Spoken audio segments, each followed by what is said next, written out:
G'day and welcome to ReDriven. Now, as the title and the thumbnail of this video alludes to, we've been running a bit of a series of Fast Wagons videos. So if you haven't seen part 1 and 2, hit pause now and go and watch those because they'll give you a better idea of what this series is all about. But for those of you that are up to date, welcome to part 3. And yes, we're going to increase the budget from 30,000 to 50,000 Australian dollars. Now, as far as the rules go, look, we're going to stick to the rule that these cars have to be as internationally available as possible. And like the rules in part 2, we're going to exclude the cars that were in the previous episode. So all the cars that are in part 2, we're not going to talk about those again. Even though some of those cars, they do dabble into this budget, we're not going to talk about them again because that would just be boring. Anyway, here are our top 5 Fast Wagons, part 3. Now, as I mentioned in part 1 and part 2, there's a bit of an unspoken understanding that any Fast Wagons lists have to include a Volvo. But the problem is, for this budget, the Volvo that we'd pick is the V60 Polestar. But the problem with that is that we mentioned the V60 in part 2. So according to our own rules, we can't talk about the V60 again. So taking its place is actually a Mercedes-Benz, but we're thinking this is one you guys have completely forgotten about. It's the E500, or if you're watching this from the States, it's the E550. While the various AMG E63 estate models seem to grab all the fast Merc wagon attention, the E500 continues to fly under the radar, but it does so extremely quickly. How fast? Well, from a standstill in independent testing, the W211 2006 to 2009 E500 is less than a second slower to 100 kilometers an hour than its big brother, the AMG E63, yet it will set you back many thousands of dollars less. Okay, the E500 is bloody rare, but they do pop up on the used market for this budget, and it packs some serious hardware. The rear-wheel drive estate pumps out 285 kilowatts and 530 newton meters from its naturally aspirated 5.5 litre V8. But beyond the power plant, you'll be swathed in typical E-Class luxury, and while the tech is getting a little bit long in the tooth now, chances are the E500 has been owned by a more mature owner, and therefore should be well maintained and cared for. However, while these practical German muscle cars are bloody quick and extremely cool, there are a few common issues and faults popping up, so be warned. Yes, we love these things, but they can bite. Next up, it's another Merc, but this time it's an AMG. It's the CLA45, but it's the wagon estate shooting brake looking thing. Where the E500 relies on an almost old school approach with its rear-wheel drive and naturally aspirated V8 under the bonnet, the CLA45 swaps muscle car attributes for an almost rally car approach. All-wheel drive and a turbocharged 2-litre 4-cylinder do the punching, and even though many claim there's no replacement for displacement, the 2013 to 2018 CLA45 is lacking by only 5 kilowatts compared to the E500. This weapon of an engine pumps out 280 kilowatts and 475 newton meters. But thanks to its sophisticated all-wheel drive system and lighter weight, the CLA45 will leave its older uncle for dead in the 0 to 100 kilometer an hour sprint. 4.3 seconds for the CLA45 versus 5.3 for the E500. Plus, we're pretty confident once you throw some corners in the mix, the older Merc won't stand a chance. Plus, the CLA45 is equipped with loads of modern tech, a very stylish interior, and while the swoopy rear design might not be the ultimate for practicality, because technically it's a shooting brake instead of being a wagon or an estate, it will still load heaps of stuff. Plus, thanks to Mercedes' near insane levels of depreciation, you can get behind the wheel of a 2015 model for around about $45,000. Remember, these things were like $90,000 when new here in Australia, so 6 years later, and you can get one for half price. Now, in third place, we wanted to have the C5 Audi RS6, but thanks to a certain country not importing it, yes, United States, we're looking at you, technically it shouldn't qualify. But the thing is, our rule is that these cars have to be as internationally available as possible. But the US is only one country on this little planet of ours, and because the RS6 has been available pretty much everywhere else, we've decided that it isn't international enough to qualify. Sorry to those watching in the US, but you guys really dropped the ball on this one. A 4.2 litre twin-turbo V8 sending power through all 4 wheels, all wrapped in an understated and impossibly cool wagon or Avant body. So how much power does this thing have? Well, a very substantial 331 kilowatts and 580 newton meters.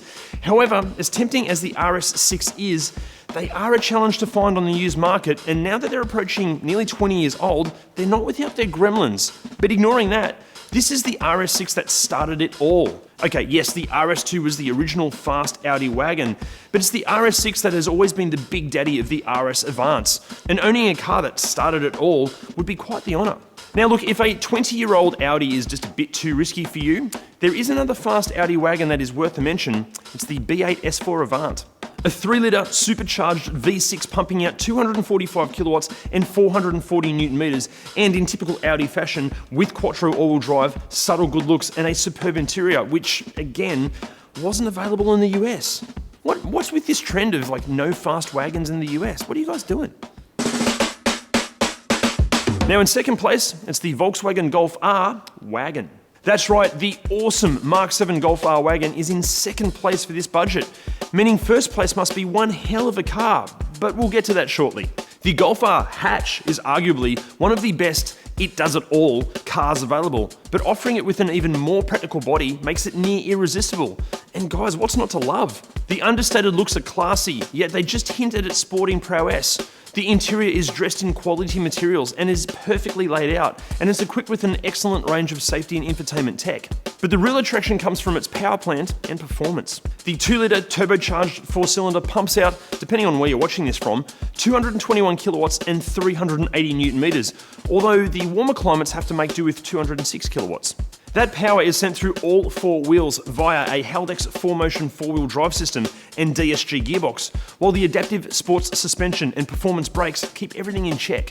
The thing is, but it's no secret that even with some mild tuning, the Golf R can be transformed into an absolute weapon of a car. So theoretically, for this budget and a few $1,000s of quality modifications, you can have an 11-second wagon. Now guys, if you're enjoying this video, can I ask a favour? Can you hit those like, subscribe and bell buttons? And also, can you share this video? Because the more you do that and the more you share this video, the more of these videos we can make, and that would be wonderful.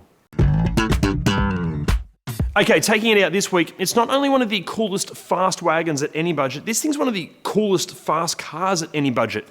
It's the Mitsubishi Lancer Evolution 9 wagon. Okay, look, yes, these, when new, weren't technically an internationally available car, but they are popping up all around the world as a grey import. And guys, you should do everything in your power to buy one.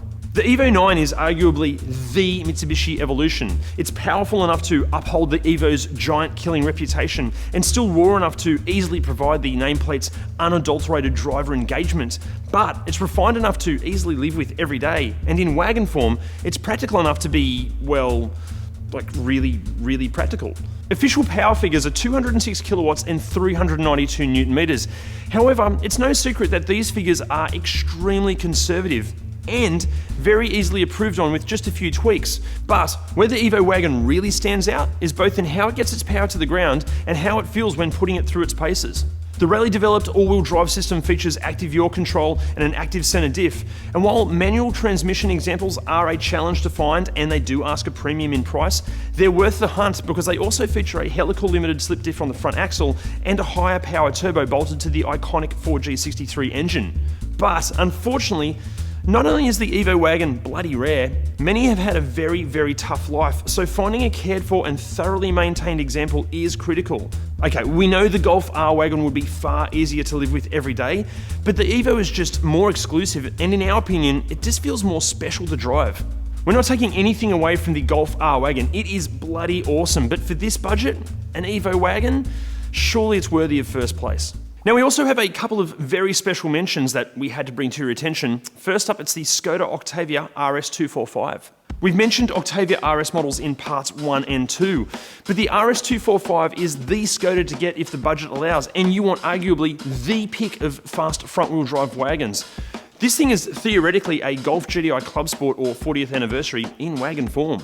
Secondly, it's a crime that these things weren't exported internationally. It's the HSV E-Series Club Sport R8 Tourer. For those of you that don't know, HSV is Holden Special Vehicles. Think Holden's version of AMG or BMW's M or Audi's RS. And the Club Sport R8 Tourer is basically a Commodore wagon thoroughly modified and tuned. This is a rear-wheel drive wagon fitted with a 6.2-litre LS3 V8 pumping out 317 kilowatts and 550 newton meters with suspension, brakes, styling and an interior to match.